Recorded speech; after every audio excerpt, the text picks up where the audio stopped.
Welcome to Mukta series 2। এই পার্টের শুরুতে মুদান পেইকে বলে, আপনি আমাকে শুধু শুধু ধরে নিয়ে এসেছেন।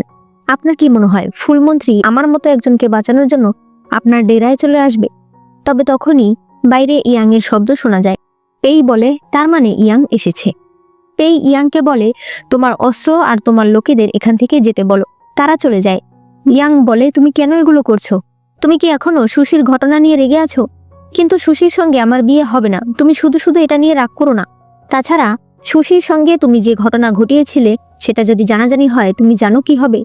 পেই তখন বলে, এটা তো আমি ভেবে দেখিনি। ঠিক আছে, তুমি তোমার স্ত্রীকে নিয়ে চলে যাও। ইয়াং যখন সামনে আসছিল তখন মুদান বুঝতে পারে পেই কিছু একটা করতে যাচ্ছে। সে তখন ইয়াংকে ধাক্কা দেয়, যার ফলে সে একাই একটা গুপ্ত কক্ষের ভিতর পড়ে যায়, যার মধ্যে বিষাক্ত গ্যাস ছাড়া ছিল। মুহূর্তের মধ্যেই ইয়াং এর লোকেরা চলে আসে। ইয়াং অনেক কষ্ট করছিল সেটা খোলার জন্য, তবে পারে না। তাই তারা পেইকে বন্দি করে সেটা খুলে দিতে বলে। পেই বলে, ভুলেও না, আমি খুলবো না। তুমি কি করবে? তোমার সাহস নেই আমাকে মারার। ইয়াং তখন তার পেটে চাকু ঢুকিয়ে দেয়। পেই ভয় পেয়ে দরজা খুলে দেয়। ইয়াং এরপর তাকে নিয়ে এসে বিষের অ্যান্টিডোট চায়। পেই অ্যান্টিডোট নিয়ে আসতে বলে। সে বলে, ইয়াং তুমি এত ভালোবাসার নাটক কেন করছো? এই দেশে কোনায় কোনায় তোমার শত্রু রয়েছে, তোমার মতো লোকের স্ত্রী সন্তান থাকার কোনো যোগ্যতা নেই। এই কথায় ইয়াং অনেক কষ্ট পায়। বাড়িতে আসলে শাওচুন মুদানের চিকিৎসা করে। লিয়ান ইয়াংকে ধরে মারতে থাকে। সে বলে, আমার বোনকে দেখে রাখতে পারবেন না, তাহলে তাকে ভালো রাখার আশা কেন দেখান?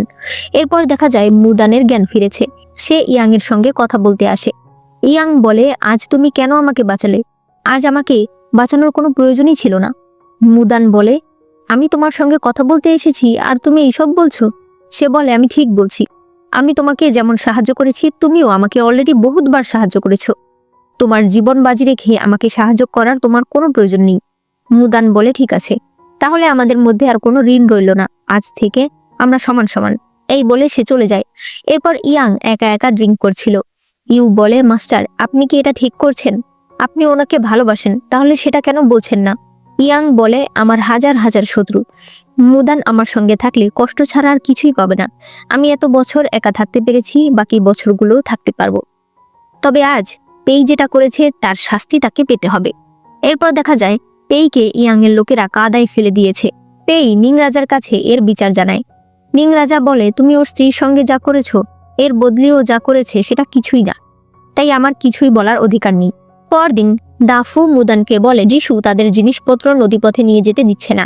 মুদান তার সঙ্গে কথা বলতে যায়। সে জিজ্ঞেস করে, তুমি আমার সব জিনিস কেন আটকে দিয়েছো? যিশু বলে, কোনো কারণ নেই, শুধুমাত্র আমার তোমাকে দেখতে ইচ্ছে হয়েছে তাই।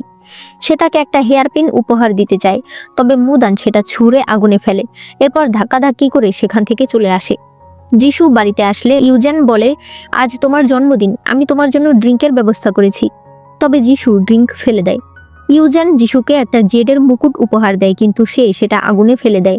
ইউজেন সেটা তুলে বলে, তোমার পছন্দ না হলে তুমি আমাকে বলে দিতে। যিশু তাকে গিয়ে জড়িয়ে ধরে আর বলে, তুমি আর আমি একরকম, যখন যেটা কাছে থাকে তখন সেটার কদর করি না। মুদান বাড়ির কাছে আসলে দেখতে পায় ইয়াং সৈন্যবাহিনী নিয়ে তাকে খুঁজতে বেরিয়ে পড়েছে। তবে মুদানকে দেখে সৈন্যরা ভেতরে চলে যায়। মুদান বলে, মন্ত্রী সাহেব, এক সামান্য বন্ধুর জন্য এত কিছু করা আপনার কি ঠিক হচ্ছে? সে চলে যায়। এরপরে ইয়াং যিশুকেও একটা শাস্তি দিতে চায়। সে জানতে পেরেছে আজ যিশু নিং রাজার কিছু জিনিস নিয়ে দূর শহরে যাচ্ছে। নদীপথে তার সেই জিনিসগুলো ঘেরাও করা হয়। এরপর পরীক্ষা করলে দেখা যায় প্রত্যেকটা বক্সে লোহার মূর্তি রয়েছে। এরপরে তাদেরকে মহারাজের সামনে আনা হয়। যিশু বলে, মহারাজ, আমি জানি আমি অন্যায় করেছি। আমার বাবা ধর্মে অনেক বিশ্বাসী, তাই তার জন্য জন্মদিন উপলক্ষে আমি 99টা স্ট্যাচু তাকে উপহার দিতে চেয়েছিলাম। মহারাজ বলে, তুমি একবার ভেবে দেখেছো এত এত ধাতব তুমি উপহার দিচ্ছ? সাধারণ মানুষ জানলে আমাকে কি ভাববে? সে তার ভাইকে বলে, আপনার জামাই, আপনি এটার বিচার করুন। নিং রাজা তখন যিশুকে লাথি মারে। এরপর বলে, তোমাকে নদীপথের সদাগরের দায়িত্ব থেকে সরিয়ে দেওয়া হচ্ছে। মহারাজও তার এই সিদ্ধান্তে রাজি হয়। এরপরে নিং রাজা যিশুকে বলে, তুমি চিন্তা করো না, এবার তুমি আমাকে বাঁচিয়ে দিয়েছো, এর পুরস্কার আমি তোমাকে দেব। কিছুদিন পরে আমি তোমাকে আবার ভালো একটা চাকরি দিয়ে দেব। আপাতত তুমি ইউজেনের সঙ্গে বেশি করে সময় কাটাও। এদিকে দেখা যায় মুদানের বাবা এখন অনেক অভাবের মধ্যে দিয়ে যাচ্ছে। মুদানের সৎ মায়ের এগুলো সহ্য হয় না। যেহেতু মুদান শহরে ভালো দিন যাপন করছে, তাই সে তার ছেলেকে নিয়ে মুদানের কাছে চলে আসে এবং তার বাবার পরিস্থিতির কথা জানায় আর তাদেরকে সাহায্য করতে বলে। কিন্তু মুদান বুঝতে পারে যে তার বাবা তার এই সৎ মাকে পাঠায়নি, তার সৎ মা নিজে এসেছে। এজন্য সে বলে দেয়, আমি আমার ব্যবসা নিজের কষ্টে দাঁড় করিয়েছি, আমি আপনাদের থেকে 1 টাকাও নিইনি, তাহলে আমি কেন এখন আপনাদেরকে শুধু শুধু টাকা দিতে যাব? হ্যাঁ, আপনারা যদি আমার সাহায্য চান, আমি আমার বাবাকে জিনিসপত্র পাঠাতে পারি যাতে আমার বাবা আবার ব্যবসা দাঁড় করাতে পারে, কিন্তু টাকা আমি আপনাদেরকে দেব না। তার সৎমা তখন রেগে যায়। সে বলে, তুমি সবসময় নিজেকে নিয়ে এত প্রাউড ফিল কেন করো? তুমি তো এটাই জানো না যে তোমার মাকে আসলে কেউ মেরে ফেলেছিল, তোমার মা কোনো অসুখে মরেনি। এটা শুনে সে প্রচন্ড অবাক হয়ে যায়। এরপর সে তাদেরকে কিছু টাকা দিয়ে দেয় আর দাফুকে তার মায়ের ব্যাপারে তদন্ত করতে বলে। একদিন পরেই সে জানতে পারে তার মাকে বিষ দেওয়া হয়েছিল, আর বিষ দিয়েছিল ইয়াংয়ের সেই আঙ্কেল যে কিনা অনাথ বাচ্চাদের দেখাশোনা করে। মুদান সরাসরি তার কাছে যায় এবং তাকে তার মায়ের ব্যাপারে জিজ্ঞেস করে বলে, আপনি কি আমার মাকে মেরেছেন? সে বলে, হ্যাঁ, সম্পূর্ণ রাজ্যে প্লেগ ছড়িয়ে গিয়েছিল, ওই সময় আমার পুরো পরিবার শেষ হয়ে যায়। কিন্তু যারা ধনী ছিল, যাদের ওষুধ কিনে খাওয়ার টাকা ছিল, তাদের কিছুই হয় না। তাই আমি একজন ধনী মানুষকে খুঁজছিলাম যাকে আমি শেষ করে আমার পরিবারের সঙ্গে পাঠাতে পারি। তখন আমি তোমার মাকে পেয়ে যাই। সে আমার পরিবারের কথা শুনে আমাকে কাজ দেয়, আমাকে টাকা দেয়, কিন্তু আমি তার ভিক্ষা চাই না, আমি তাকে ওই সময় বিষ দিয়ে দেই। মুদান তার কথা শুনে বলে, আপনি মনে করছেন আপনি বিচার করেছেন? আমার মা কোনোদিন কারো খারাপ চায়নি, আপনি এটা কি করে করতে পারলেন? সে তাকে মারতে চায়, তবে তখন ইয়াং এসে চাকু ধরে ফেলে। মুদান বলে, তার মানে তুমি আগে থেকেই জানতে? তাহলে আমাকে কেন বলনি? সে বলে, কারণ এখন তুমি ওনাকে মেরে ফেললেই তোমার মা ফিরে আসবে না। তারপরও মুদান সেই লোককে মারতে চাইলে ইয়াং তার সামনে চলে আসে, চাকু তার গায়ে লেগে যায়। ওই লোক আরো কিছু বলতে চায়, তবে ইয়াং তাকে চুপ থাকতে বলে। মুদান একেবারে হতাশ হয়ে সেখান থেকে চলে আসে। এরপর মুদান ভাবতে থাকে কিভাবে সে আর তার মা একসঙ্গে ওষুধ তৈরি করত। একটু পর তার মনে পড়ে ইয়াং বারবার তাকে সবকিছু বাদ দিতে বলছিল, আর সে তার আঙ্কেলকেও কিছু বলতে দিচ্ছিল না। এতে তার কিছু সন্দেহ হয়। সে এরপর ওই অনাথ আশ্রম থেকে একটা বাচ্চার সঙ্গে কথা বলে যে কিনা মুদান যেই শহর থেকে এসেছে ওই শহর থেকেই এসেছে। ওই ছেলেটা মুদানকে দোষ দিচ্ছিল তাদের আঙ্কেলের উপর আক্রমণ করার জন্য। সে বলতে থাকে, আমার পুরো পরিবার শেষ হওয়ার পর উনিই আমাকে বাঁচিয়েছে, উনি না থাকলে আমরা কেউ বাঁচতাম না, অথচ আপনি তাকে মারতে চেয়েছেন। মুদান বলে, কিন্তু ওই সময় প্লেগের ওষুধ তো বিনামূল্যে বিক্রি করা হতো। ছেলেটা বলে, আপনাকে এই কথা কে বলেছে? আমরা ওষুধের দোকানে ঘন্টার পর ঘন্টা দাঁড়িয়ে থাকতাম, বিনা পয়সায় তো দূরে থাক, কেউ কম মূল্যেও আমাদেরকে ওষুধ দিত না, শুধুমাত্র ধনীরাই ওষুধ পেত। ওষুধের দোকানের সামনে এক এক করে মানুষ পড়ে থাকতো। মুদান বলে, ওই ওষুধের প্যাকেটে কোনো চিহ্ন ছিল? সে বলে, হ্যাঁ, লাল রঙের চিহ্ন ছিল।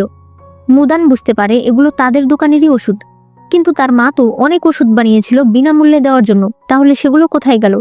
এই বিষয়ে জিজ্ঞেস করার জন্য সে নিজের বাবার বাড়িতে আসে এবং তার বাবাকে জিজ্ঞেস করে। সে বলে, বাবা, আপনি কি বেশি টাকার জন্য ওই ওষুধ ধনীদের কাছে বিক্রি করে দিয়েছেন? তার বাবা বলে, না, আমরা একটা এলাকায় থাকি, ধনীদের শুধু টাকা না, ক্ষমতাও বেশি, বাঁচতে হলে আমাদের তাদের কথা শুনতেই হয়। তোমার মা কিছুই জানতো না, সে মনে করতো তার ওষুধ গরিবদের মাঝে বিলিয়ে দেওয়া হয়, তবে এই সব কিছুই ধনী লোকেদের কাছে যেত, যেটা সব আমার হাত দিয়ে গেছে।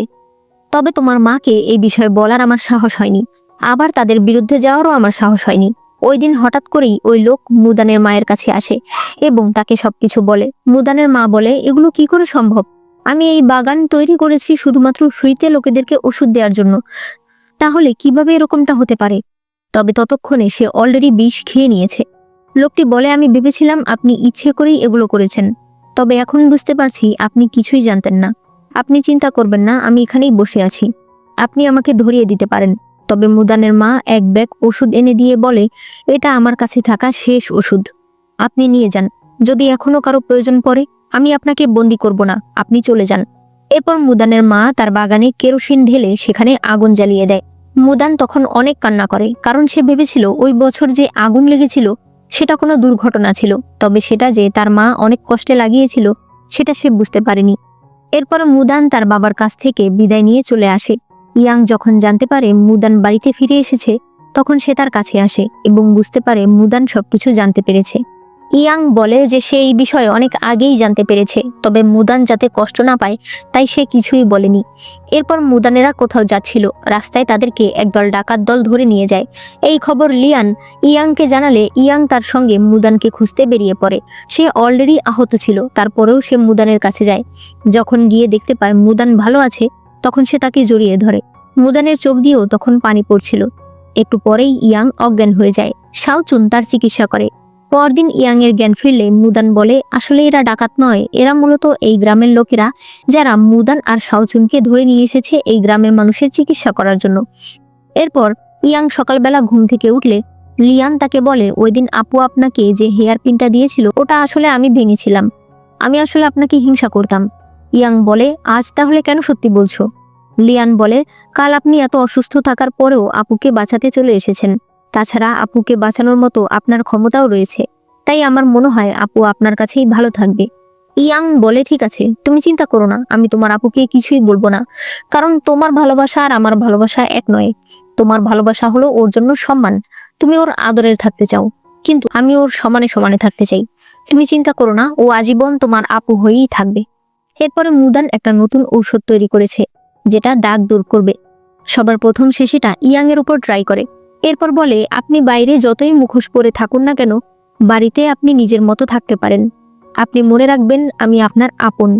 ইয়াং এই কথা শুনে সেখান থেকে চলে যায়। মুদানের মনে পড়ে কয়দিন আগে সুশি মাতাল হয়ে তাকে বলেছে ইয়াং ওই দিন তোমাকে প্রপোজ করতে চেয়েছিল, তবে পেই তোমাকে কিডন্যাপ করার পর সে আর তোমাকে প্রপোজ করতে পারেনি। পরদিন জিয়াং মুদানের দোকানে আসে, তার সারা শরীরে আঘাত ছিল। এখন সে পেইয়ের একজন কনকিউবাইন এবং পেই প্রতি রাতেই তাকে এভাবে অত্যাচার করে। শাওচুন বলে, তোমার আঘাতের উপর আঘাত, এভাবে চলতে থাকলে তুমি বাঁচতে পারবে না। জিয়াং কান্না করে বলে, মুদান, আমার ওই দিন তোমার কথা শোনা উচিত ছিল, আমার এখান থেকে চলে যাওয়া উচিত ছিল। মুদান বলে, যদি তুমি এখনো পালিয়ে যেতে চাও আমি তোমাকে সাহায্য করব।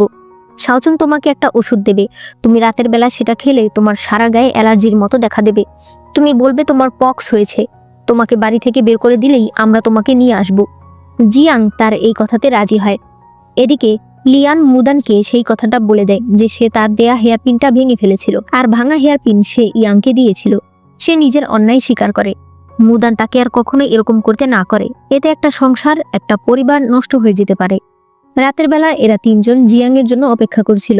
তবে এরপর দেখা যায় জিয়াং এর দাসী ঠেলা গাড়িতে করে জিয়াংকে নিয়ে আসছে।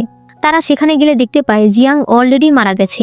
দাসী বলে, ম্যাডাম সব জিনিস গুছিয়ে নিয়েছিল, উনি মাত্র ওষুধ খেতে যাবে ওই সময় পেই মাস্টার তাকে নিজের কাছে ডাকে, আর এরপরই সে পৃথিবী থেকে চলে গেছে। মুদান প্রচন্ড কষ্ট পায় যে তাকে বাঁচাতে চেয়েও সে বাঁচাতে পারল না। এরপরে ইয়াং আর মহারাজ বুঝতে পারে রাজধানীর অবস্থা খুবই খারাপ হচ্ছে, এখনই তাদের এত বছরের প্ল্যান কাজে লাগাতে হবে। ইয়াং বুঝতে পারে এখন তার জীবন ঝুলে থাকবে, তাই মুদানকে সে বলে চাঙান ছেড়ে চলে যেতে। তবে মুদান কোনোভাবেই তার কথাতে রাজি হয় না। সে বলে, আমি যাব না, আমি মরতে ভয় পাই না। কিন্তু ইয়াং বলে, আমি ভয় পাই তুমি মরে যাবে, আমি সেটা চাই না। পরদিন ইউ মুদানের জন্য একটা ডিভোর্স লেটার নিয়ে আসে, যেটা ইয়াং পাঠিয়েছে। তার ভীষণ খারাপ লাগে। এরপর মুদান সবকিছু গুছিয়ে নিজের বাগানে চলে আসে। আর এক ফেস্টিভ্যালে সে নদীর পাড়ে তার জিনিসপত্র বিক্রি করতে আসে। দূর থেকে ইয়াং এই সবকিছু দেখছিল। এরপর মুদানের সঙ্গে ভিতরে কথা বলতে আসে, আর শেষবারের মতো ওয়াইন খেয়ে তাদের সকল সম্পর্ক শেষ করতে চায়। মুদান বলে, তারপরেও তুমি একবারও তোমার মনের কথাটা আমাকে বলবে না, তাই তো? ইয়াং বলে, তুমি আমার মনের কথা জানো। মুদান বলে, আমি তোমার মুখে শুনতে চাই। ইয়াং তখন বলে, হ্যাঁ, আমি তোমাকে ভালোবাসি, আমি তোমাকে আমার নিজের চাইতে বেশি ভালোবাসি, এই জন্যই আমি চাই তুমি ভালো থাকো। আমার জন্য তুমি নিজের জীবন কেন দেবে বলো? মুদান বলে, তুমি আমাকে কি মনে করো, আমি সেই ধরনের মেয়ে যে স্বামীর জন্য নিজের জীবন দিয়ে দেব? নাকি আমি ঝামেলা থেকে নিজেকে রক্ষা করতে পারবো না? আমি শুধু চাই যতদিন আমরা একসাথে থাকবো ততদিন ভালো থাকবো। এই ছোট্ট বিষয়টা তুমি কেন বুঝতে পারছো না? ইয়াং এরপর তাকে কিস করে। মুদান বলে, তুমি ড্রাঙ্ক হয়ে গেছো। সে বলে, এখন থেকে আমি প্রতি রাতেই ড্রাঙ্ক হতে চাই। এই বলে সে তাকে আরো কিস করে আর কোলে করে বিছানায় নিয়ে যায়। বাইরে থেকে সবাই আলো নিতে দেখে তারা তো ভীষণ খুশি হয়ে যায়। পরদিন সকাল হলে মুদান ইয়াংকে কোথাও খুঁজে পায় না। দাফু যখন এটা জানতে পারে, সে রেগে একটা লাঠি নিয়ে আরো মেয়েদের নিয়ে ইয়াং এর বাড়িতে চলে আসে। তখন ইয়াং টাকার বক্স নিয়ে সেখানে আসে। সে বলে, তোমরা চলে এসেছো? আমি যেহেতু আমাদের বাজিতে হেরে গেছি, তাই বাজির টাকাটা রেডি করছিলাম, কারণ বিয়ে তো আগে আমিই করলাম। সে টাকা রেডি করতে এসেছে জেনে তারা সবাই চলে যায়। ইয়াং মুদানকে ঘরে নিয়ে আসে। সে তাকে একটা সুন্দর হেয়ারপিন পরিয়ে দেয়, আর মুদান ওই জোড়া দেওয়া জেডের হেয়ারপিনটা ইয়াংকে পরিয়ে দেয়। সে বলে যে সে সবকিছুই জানতে পেরেছে, যে লিয়ান এটা ভেঙেছিল। এরপরে ইয়াং তাকে বিছানায় আনে। বিছানার দুই পাশে দুটো লাল মোমবাতি জ্বালায়। পরে বলে, আমাদের বিয়ে খুব তাড়াতাড়ি করে হয়েছে, আমাদের কোনো ফুলসজ্জা হয়নি। আজ আমি মহারাজের কাছ থেকে দুটো মোমবাতি চেয়ে এনেছি। এই মোমবাতি শেষ না হওয়া পর্যন্ত আমাদের দুজনের কেউ বিছানা থেকে নামতে পারবো না। এই বলেই সে তাকে কিস করতে শুরু করে। এরপরে নিংরাজাকে বন্দি করার দিন চলে এসেছে। তাই ইয়াং আর মুদান দাফু আর শাওচুনকে কিছু জিনিস আনতে অনেক দূরের এক শহরে পাঠিয়ে দেয়। বাড়িতে ছিল শুধু তারা দুজন। এরপরে তারা দুজন নিজেদের চুল কেটে সেগুলো একসাথে করে ছোট দুটো বক্সে রাখে। একটা বক্স ইয়াং এর কাছে ছিল, আরেকটা মুদানের কাছে ছিল। আজ রাতটা তারা একসঙ্গেই ছিল, কারণ তারা জানে না আগামীকাল কি হতে চলেছে। এরপর পরদিন সবাই তৈরি হয়ে রাজপ্রাসাদে চলে আসে। মুদান বাড়িতেই ছিল। হঠাৎ করে এই বছরের নতুন ছাত্ররা নিংরাজার বিরুদ্ধে কথা বলতে শুরু করে।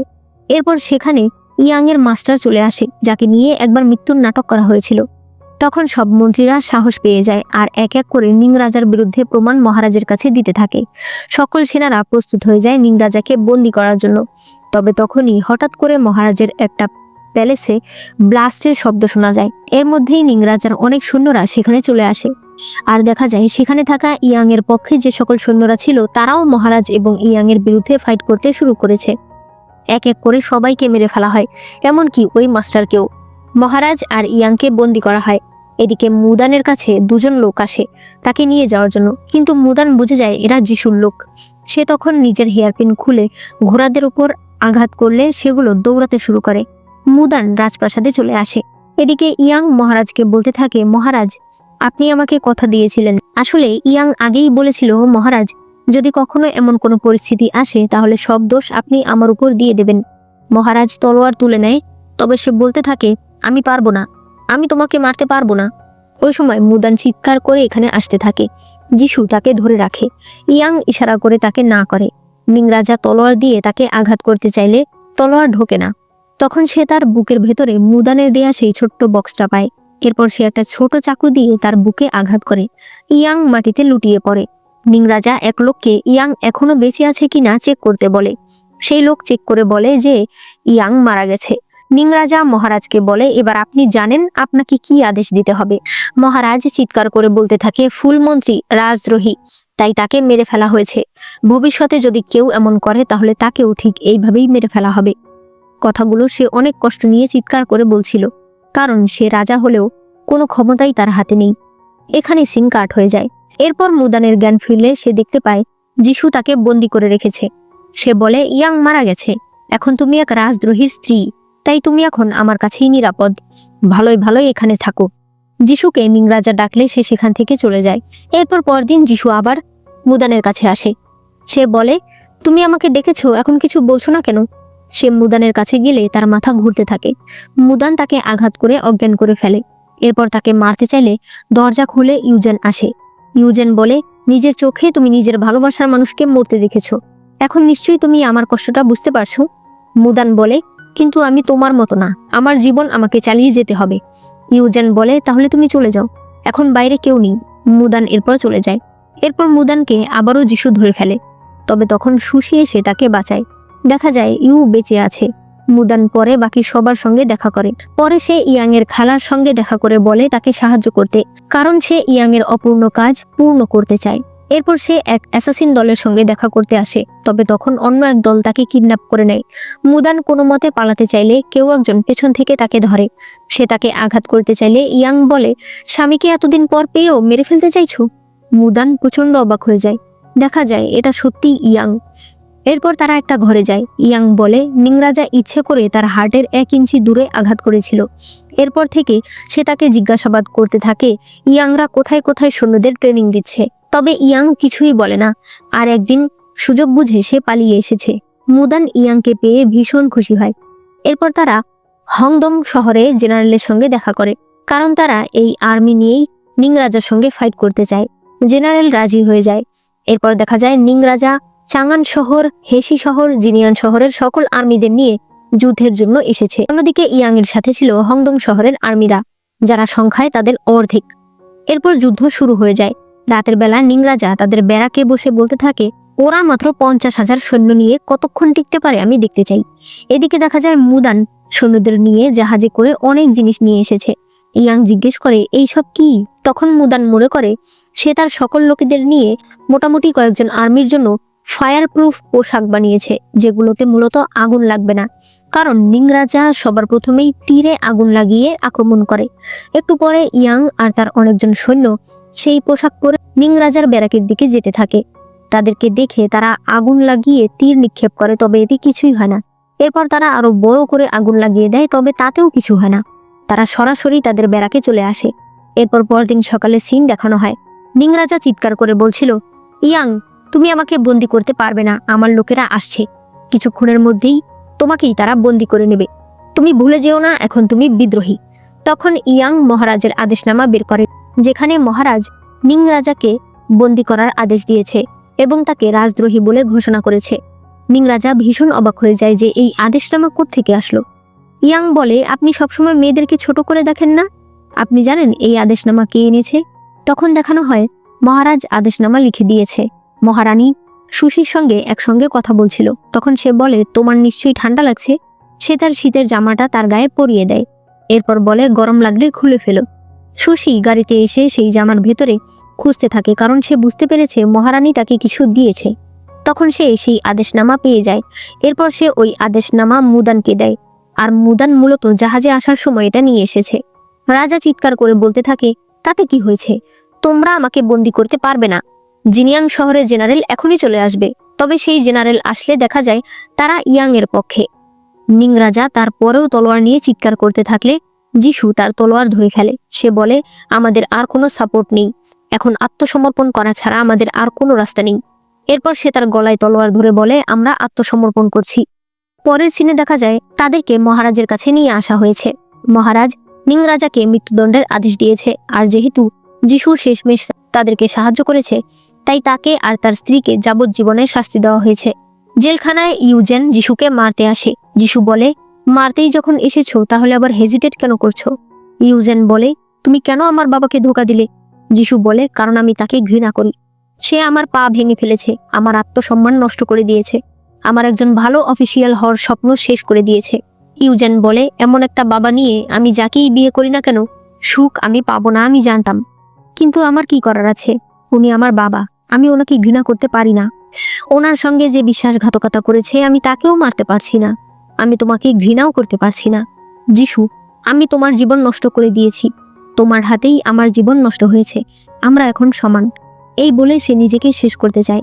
তখন যিশু তাকে আটকায়। সে বলে, যেহেতু আমরা সমান হয়ে গেছি, তাহলে এখন থেকে আমরা একটা সাধারণ স্বামী স্ত্রীর মতো বাঁচব।